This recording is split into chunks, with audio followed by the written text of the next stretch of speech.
Hi అండి. నేను మీ ప్రసాద్ మాట్లాడుతున్నాను. ఈరోజు మీ ముందుకు తీసుకొచ్చాను రాయల్ ఎన్ఫీల్డ్ మెటియార్ 2023. సో ఇది 10,000 కిలోమీటర్లు అయితే రైడ్ చేయడం జరిగిందండి. ఇప్పుడు చెక్ చేద్దాం. సో ఇందులోని ప్రోస్ ఏంటి, కాన్స్ ఏంటి అనేది తెలుసుకుందాం. చూడండి, చూడ్డానికి ఇలా ఉంటుందండి బైక్. చాలా అట్రాక్టివ్ లుక్ అయితే ఉంటుంది.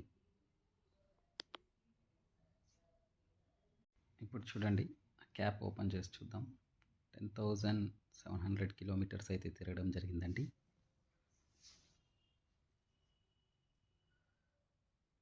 సో ఇందులో ఏంటంటే మెయిన్ నాకు బాగా నచ్చింది ఏంటంటే మైలేజ్.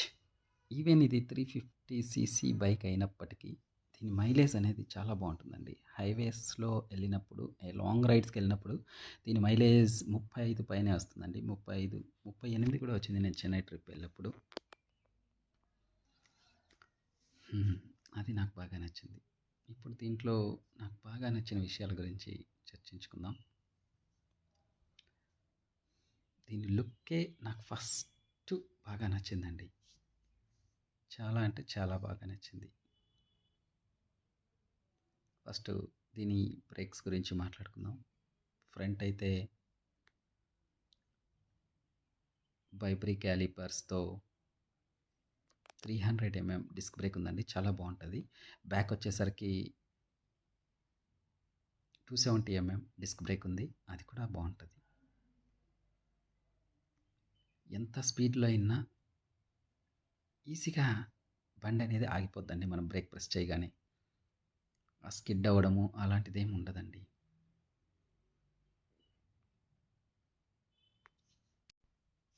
ఈ సీట్ అనేది చాలా బాగుంటుందండి దీంట్లో.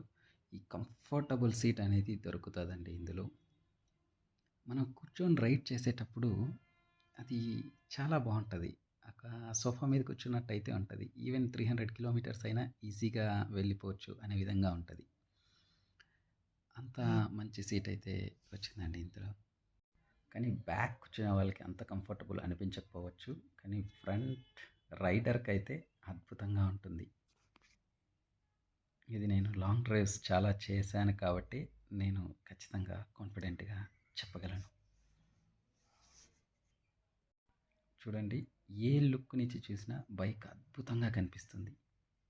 Back side, front side.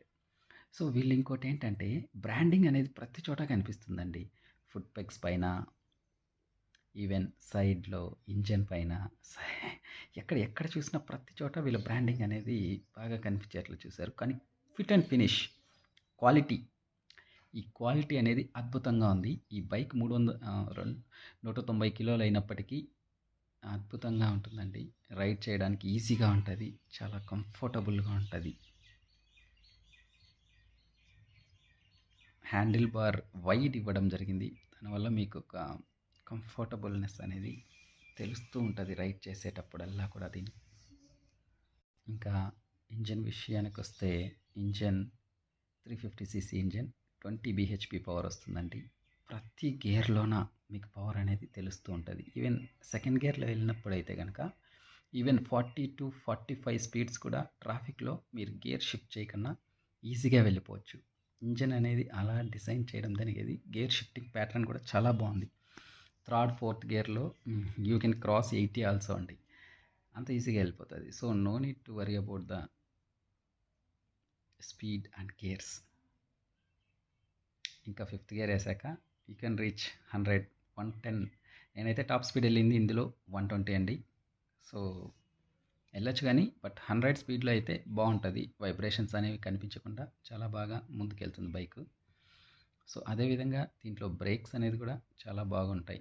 మనం ఎంత స్పీడ్లో వెళ్ళినా ఆగడం. ఇంతవరకు అయితే ఈ బైక్ కింద పడేయలేదు, చాలా జాగ్రత్తగా హ్యాండిల్ చేసింది. ఈవెన్ కొంచెం స్పీడ్ బ్రేకర్స్ వచ్చినప్పుడు సడన్గా ఎక్కేసినప్పుడు కూడా నాకైతే అంత పడేయలేదు. అది డైరెక్ట్గా తీసుకెళ్ళిపోయింది ఎక్కేసి, అంతేగాని స్కిడ్ అవ్వడము, బండి ఓపులు అవ్వడము ఇలాంటిది ఎప్పుడు జరగలేదండి. ఇందులో నచ్చిన విషయం ఏంటంటే ఈ డిజిటల్ డిస్‌ప్లే అనేది రావడం జరిగిందండి. ఇంతకుముందు ఉండేది కాదు. దీంట్లో ట్రిప్ మీటర్ ఉంటది. ట్రిప్ ఎఫ్ కూడా ఉంటది. ట్రిప్ ఎఫ్ అంటే ఫ్యూయల్ గేజ్ అనేది లాస్ట్ ఫ్యూయల్ అనేది 5 లీటర్స్ ఉన్నప్పుడు ట్రిప్ ఎఫ్ ఆన్ అయిపోతుందండి ఆటోమేటిక్‌గా ఇందులో. అప్పుడు 5 లీటర్స్ ఉంటది. So, you can travel up to 140 kilometres వరకు ట్రావెల్ చేయొచ్చు. అది మనకు తెలుస్తది కాబట్టి మళ్ళీ ఫ్యూయల్ అనేది ఫిల్ చేసుకోవచ్చు.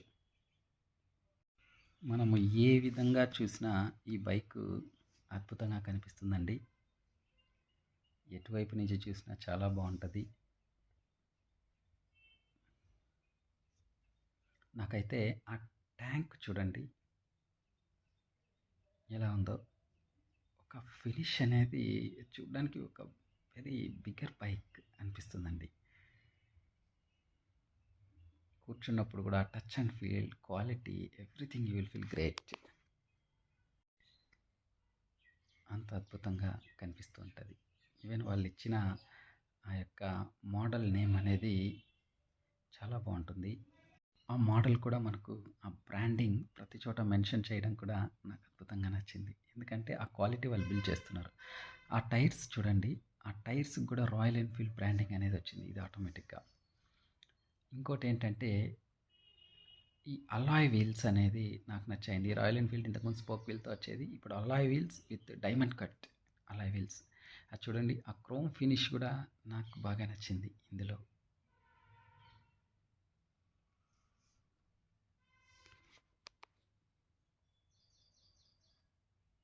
హ్యాండిల్ బార్ సైడ్‌లో చూడండి. చిన్న క్రోమ్ ఫినిష్‌తో క్యాప్స్ అనేటివి ఇచ్చాడు. చాలా అద్భుతంగా ఉంది. ఫ్రంట్ సైడ్ చూడండి. ఆ విండ్ బ్లాస్ట్ అనేది ఎక్కువ లేకున్నా అదొకటి ఇచ్చాడు. ఈవెన్ మీరు చూస్తే గనక సైడ్ ఇండికేటర్స్ కూడా అక్కడ క్రోమ్ ఫినిష్‌తో వచ్చింది. అది బావుంటదండి ఇందులో. ఇంకోటేంటంటే కష్టమైన విషయం అయితే ఒకటుందండి. కష్టం ఏంటంటే బ్యాక్ సస్పెన్షన్. మనం సింగిల్‌గా వెళ్ళినప్పుడు బ్యాక్ సస్పెన్షన్ చిన్న పాత్ ఫాల్స్ అయినా గానీ అది బాగా బ్యాక్‌ని హర్ట్ చేస్తుందండి. తెలుస్తూ ఉంటది మనం డ్రైవ్ చేసినప్పుడు. ఎందుకంటే నాకు ఇది ఎలా అర్థమవుతుందంటే ఇంతకుముందు నాకు ఇప్పుడు కూడా ఉంది. 200 అపాచీ 200 అనేది ఉంది. దాంట్లో మనం చిన్న గుంతలో వెళ్ళినా, పెద్ద గుంతలో వెళ్ళినా అంతగా అనిపించదండి. ఆ సస్పెన్షన్ సెటప్ అనేది కొంచెం సాఫ్ట్ ఉంటది. ఫ్రంట్ ఈవెన్ బ్యాక్ కూడా. కానీ ఇందులో అలా ఉండదండి. ఇది హైవేకి డిజైన్ చేసిన బైక్ కాబట్టి ఫ్రంట్, బ్యాక్ కూడా కొంచెం హార్డ్‌గానే అనిపిస్తది. సో, దాన్ని కొంచెం చూసుకోవాలి. జాగ్రత్తగా డ్రైవ్ చేయాల్సి ఉంటది. సో, దీన్ని మాత్రం ఎప్పుడు ఆఫ్ రోడింగ్‌కి అయితే ఎళ్ళకూడదు. ఎళ్తే మాత్రం ఖచ్చితంగా it will hits your back very, very, very bad అండి. సో, దాన్ని ట్రై చేయకూడదు. కానీ దీన్ని డిజైన్ అండ్ పర్పస్ ఉపయోగించి మాత్రమే దీన్ని డ్రైవ్ చేయాల్సి ఉంటది. సో, అలా రైడ్ చేస్తేనే ఇది కొంచెం అద్భుతమైన వెహికల్ అనిపిస్తది. నేను ఎప్పుడు ఆఫ్ రోడ్ అయితే ట్రై చేయలేదు. ఈవెన్ ఏదో పొలాల్లోకి వెళ్ళినప్పుడు మాత్రం జస్ట్ 1-2 కిలోమీటర్స్ మాత్రమే ట్రై చేశాను. సో, అప్పుడైతే ఓకే. బట్ ఎక్కువ ట్రై చేస్తే మాత్రం కొంచెం కష్టమవుతది ఇది. ఏంటంటే ఈ బైక్‌లో ఇద్దరు కూర్చున్నప్పుడు మాత్రము నీకు సస్పెన్షన్ కొంచెం సాఫ్ట్ అయితదండి. అప్పుడు బావుంటది. అప్పుడైతే నేను ఎక్స్‌పీరియన్స్ చేశాను. కొంచెం గుంతల్లో ఎళ్ళినా, ఆ స్పీడ్ బ్రేకర్స్ పైన ఎళ్ళిపోయినా గానీ అది బానే అనిపిస్తది. అంత హార్డ్ హిట్టింగ్ అయితే ఉండదప్పుడు. సో, బావుంటది. సో, సింగిల్ ఎళ్ళినప్పుడు నా వెయిట్ 70 కిలోస్ ఉంటుందండి. సో, దానికైనా గూడా సరిపోదు. కొంచెం ఎక్కువ వెయిటే ఉండాలి దీనికి. But I will handle.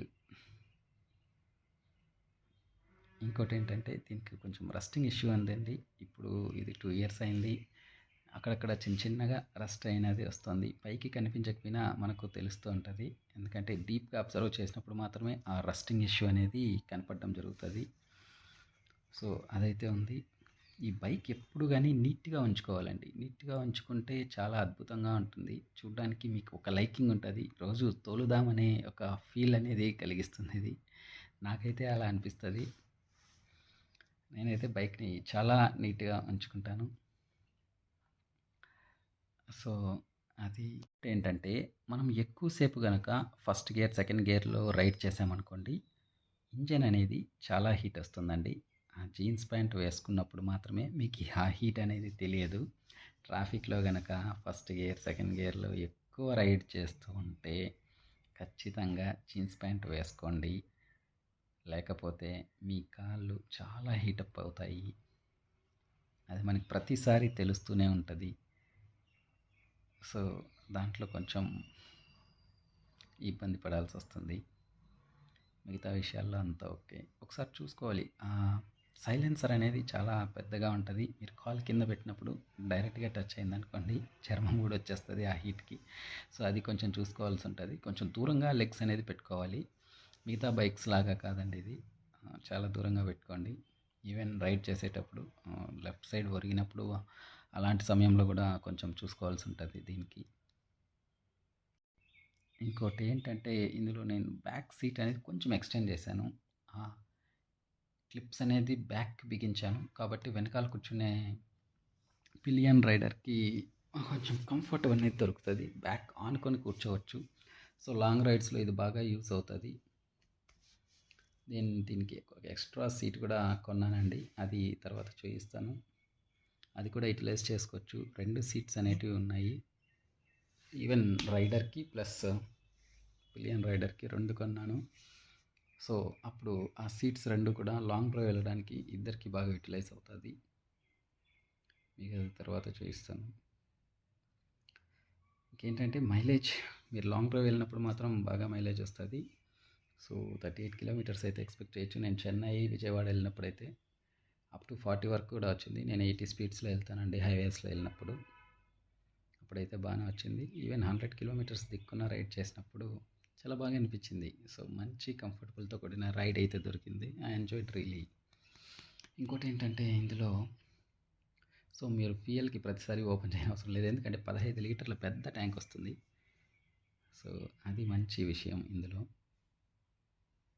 ఇది నాకైతే 10,000 కిలోమీటర్ల తర్వాత కూడా దీని మీద యొక్క ఉన్న ఆహ్, ఆ యొక్క చిన్న చరిస్మాటిక్ అండి ఇది అంత బాగా అట్రాక్ట్ చేయగలుగుతుంది నన్ను ఇప్పటికీ. Actually I am a bike lover. Anyway I liked it very much.